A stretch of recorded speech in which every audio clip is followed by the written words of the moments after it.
Bienvenue dans cette seconde partie des 999 astuces de longévité. Alors, maintenant on va aborder dans cette seconde partie plutôt le côté complémentation, lieu de vie et activité physique. Alors, si possible, complémentez-vous en plus de votre alimentation, car malheureusement cette dernière ne pourra pas couvrir tous vos besoins en permanence pour des simples raisons d'appauvrissement des sols et des cultures intensives qui vont avoir tendance à réduire la densité micronutritionnelle. Alors, il y a quelques substances naturelles à privilégier concernant le fait de bien vieillir plus longtemps. C'est notamment la phosphatidylsérine qui est un micronutriment pour aider au maintien de la mémoire. Vous avez aussi la coenzyme Q10 qui est un puissant antioxydant impliqué dans la production d'énergie de toutes vos cellules. Alors c'est une substance intéressante en cas de fatigue, de faiblesse musculaire et de maladies, on va dire, plus ou moins neurodégénératives. Vous avez le curcuma qui est très intéressant bien sûr pour des états notamment inflammatoires. Vous avez la cystéine qui est une arme anti-pollution contre les effets nocifs, notamment liés aux métaux lourds, aux produits chimiques, à l'alcool et à la fumée avec les microparticules.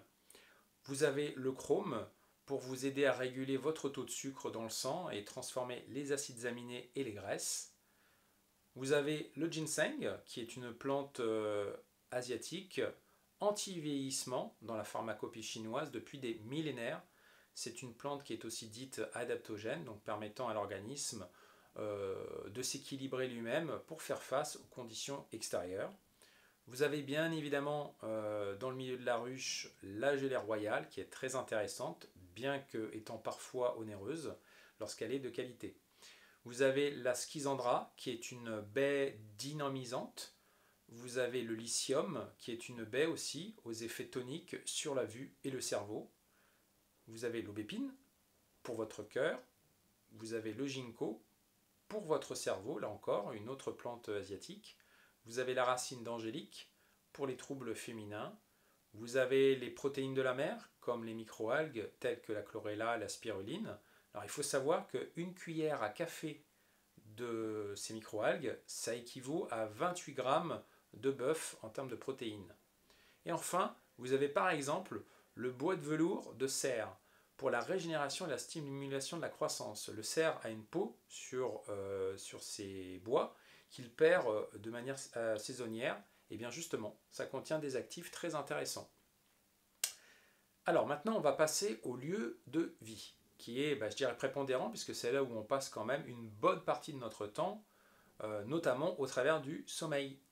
Alors, évitez le recours aux désherbants chimiques qui sont dangereux pour le système nerveux central lorsque vous faites votre jardin.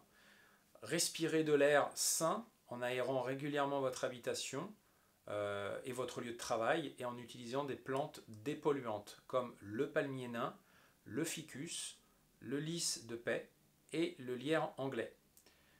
Évitez le recours aux pesticides chez vous. Des solutions à base d'huile essentielle peuvent exister, donc renseignez-vous, ce n'est pas les informations qui manquent aujourd'hui sur internet ou dans des magasins spécialisés. Alors attention au jogging en milieu urbain pollué, privilégiez tôt le matin avant les heures de pointe pour ne pas avoir des microparticules en quantité importante. Utilisez des produits ménagers non toxiques comme le vinaigre blanc ou le bicarbonate de sodium pour le nettoyage, qui sont des recettes très simples, peu onéreuses et faciles d'usage. Attention aux sources de pollution électromagnétique, telles que les lignes à haute tension à proximité de votre habitation, ou bien des antennes relais, ou bien un Wi-Fi en permanence allumé, éteignez-le la nuit, ou bien des appareils électriques à domicile, dont vous devez vous tenir à distance d'au moins 1,2 m. Vous avez aussi les téléphones portables qui sont portés sur vous et qui peuvent être néfastes. Et ne croyez pas que vivre à la campagne vous expose moins aux ondes GSM. Dans ces lieux, votre portable enverra des signaux bien plus forts, en fait. Pourquoi ? Pour capter une antenne qui est, elle, éloignée. Donc si possible, paramétrez-le en mode 3G, bien moins nocif que le mode 2G ou le mode 4G. Je ne parle même pas de la 5G. Orientez-vous vers des cosmétiques bio à base de composants naturels pour vos parfums, pour vos déodorants par exemple, ou vos crèmes cosmétiques.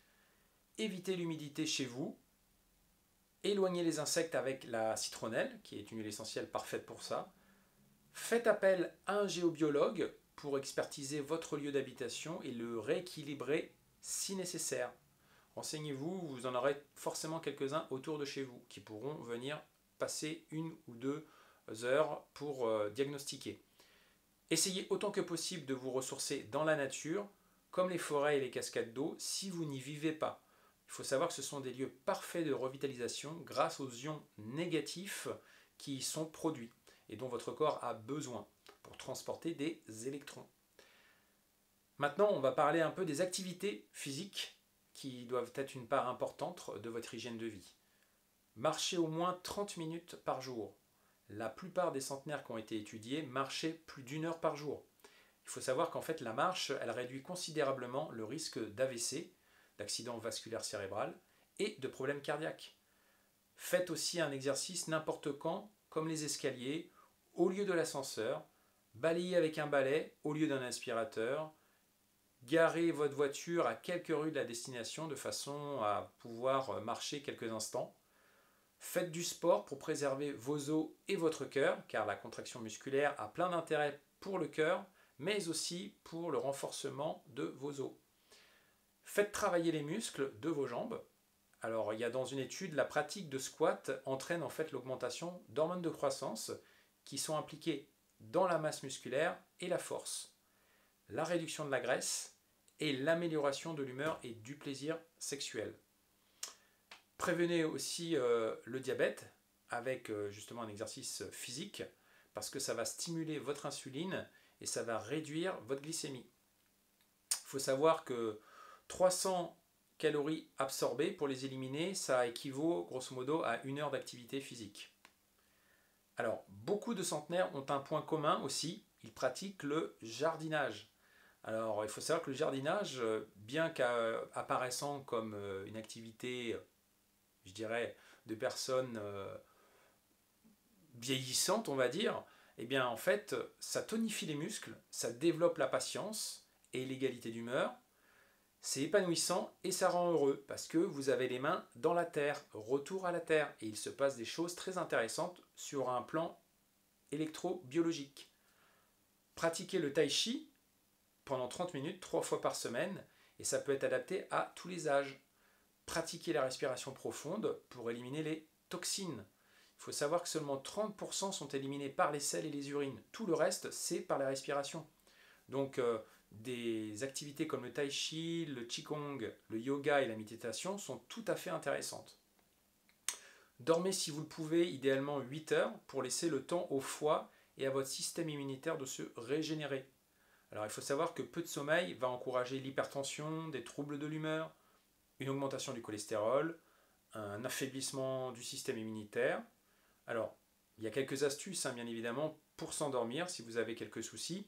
Prendre des bains chauds avant d'aller vous coucher, se masser les pieds aux huiles essentielles, méditer, faire des exercices de respiration afin de calmer l'esprit. Notamment, je vous conseille la cohérence cardiaque. Alors, travaillez de jour si vous le pouvez. Il faut savoir que le risque d'infarctus augmente de 30% chez les personnes de nuit. Sans parler le risque de cancer qui commence à être bien plus élevé maintenant chez les personnes qui travaillent en 3-8. Faites travailler votre cerveau pour prévenir la dégénérescence cognitive liée à l'âge, notamment avec l'apprentissage, la lecture, les mots croisés. Assouplissez votre corps. Ceux en fait qui s'adaptent le plus au changement jouissent d'une meilleure santé. C'est hyper important. Donc pratiquez le stretching, le yoga ou le tai chi. Évitez de ronfler, car en fait cela comprime le système cardiovasculaire en privant le sang d'oxygène. Ça augmente la pression artérielle et ça accumule le cholestérol. Donc il n'y a rien de très positif dans tout ça. Les ronfleurs, il faut le savoir, sont 2 fois plus sujets aux problèmes cardiovasculaires. Alors aussi, faites la sieste. Voilà, ça n'est pas dans nos habitudes occidentales. Néanmoins, cela a plein d'intérêt. En Asie, ils le pratiquent déjà, notamment au Japon. Des chercheurs ont en fait découvert que les hommes qui faisaient une sieste d'au moins une demi-heure étaient moins exposés à des troubles de la santé. Alors, il faut aussi savoir une chose, c'est que la nourriture ne calme pas la faim émotionnelle. essayez de comprendre pourquoi vous êtes malheureux et vous vous libérerez en fait de votre besoin pathologique de nourriture. La nourriture n'est qu'une béquille temporaire et artificielle. Chantez pour être en forme grâce aux ondes sonores qui se propagent dans votre corps et qui créent une résonance. Ça va créer vraiment une harmonisation dans certains types de sons avec votre système nerveux autonome et ça va le rééquilibrer. Vous avez aussi une oxygénation augmentée de votre sang grâce au chant, puisque vous avez une respiration beaucoup plus importante et beaucoup plus axée sur le diaphragme. Et vous pouvez aussi bien évidemment jeûner pour vous purifier, puisque pendant le jeûne, il se passe une phase de détox très intense.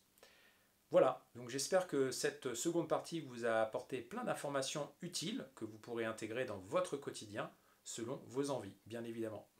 Voilà, je vous remercie et je vous dis à très bientôt dans la troisième partie. Ciao ciao!